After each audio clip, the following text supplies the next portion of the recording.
On December 26, 1963, a factory in South Bend, Indiana, built its last car.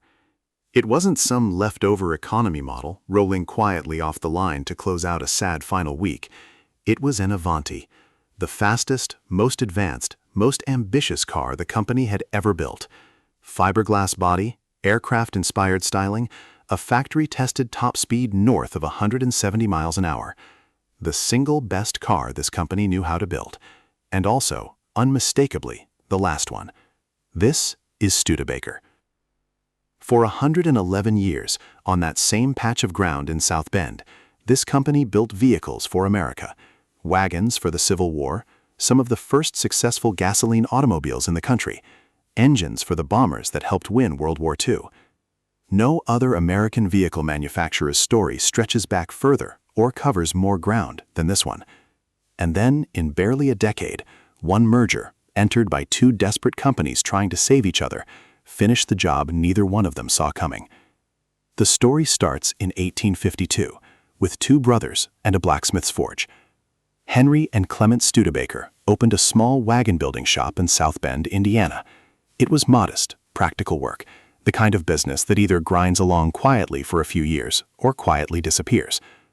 What actually got it off the ground wasn't the wagons themselves, it was gold. Their brother John had gone west during the California gold rush, not to dig for gold, but to build wheelbarrows for the men who were. By 1858, he'd earned about $8,000 doing it, came home to South Bend, and poured every cent into the family business. There's something fitting about that. The company that would eventually build vehicles for 114 years didn't get its real start from wagons at all. It got its start from a smarter version of the same instinct that drove the gold rush itself, noticing that the people selling shovels usually did better than the people digging.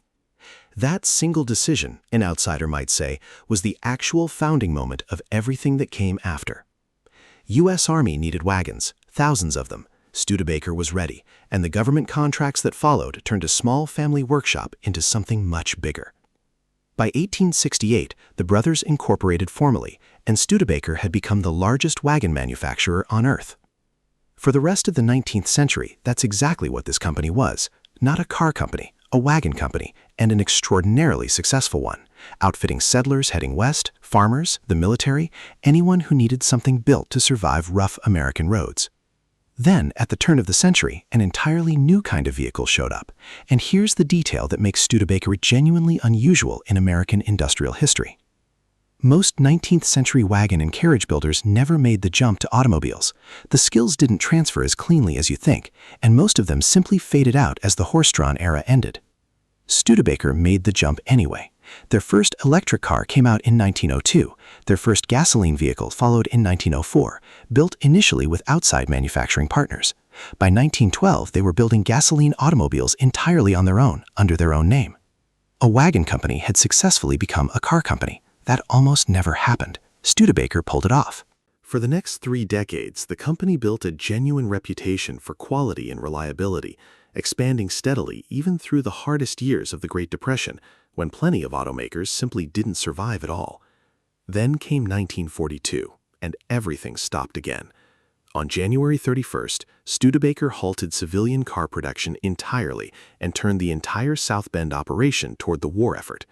They built engines for B-17 bombers, thousands of 6-wheel drive military trucks, and a distinctive little tracked vehicle called the Weasel, built to move troops and cargo across snow, mud, and terrain that would stop an ordinary truck cold. Some of those Weasels ended up serving in the harshest, most remote corners of the war, places regular vehicles simply couldn't reach.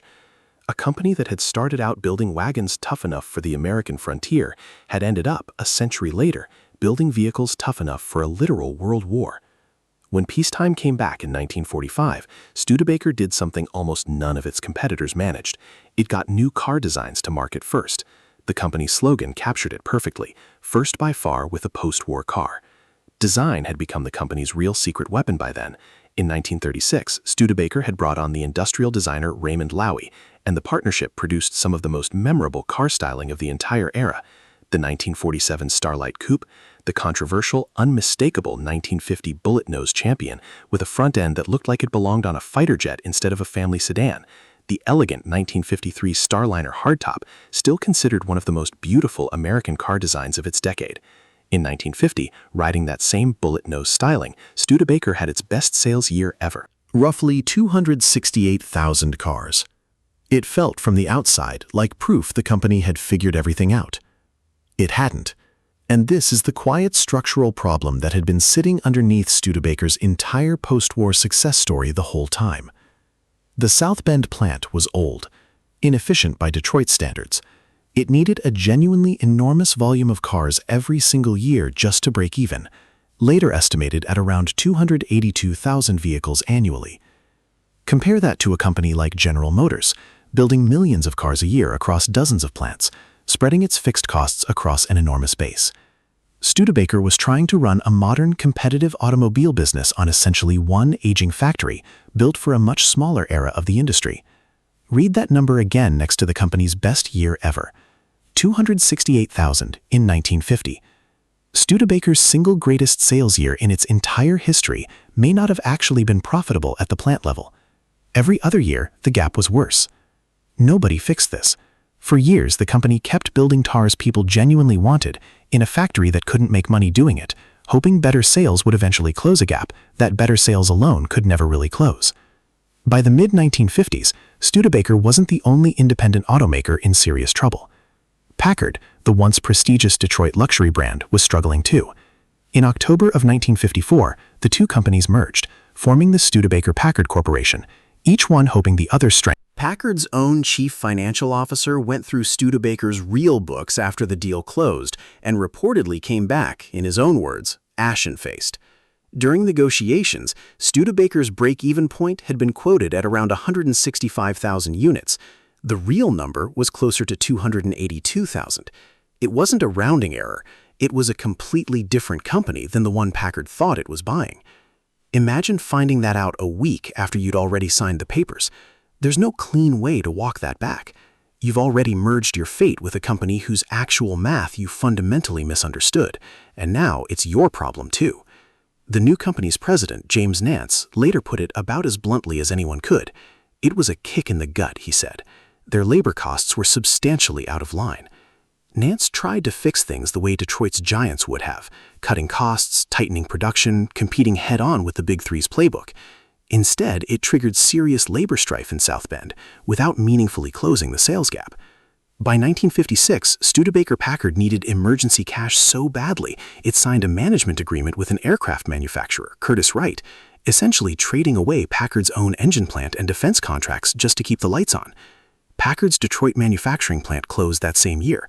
By 1958, the Packard name itself was gone from new cars entirely, quietly rebadged onto leftover Studebaker models before disappearing for good.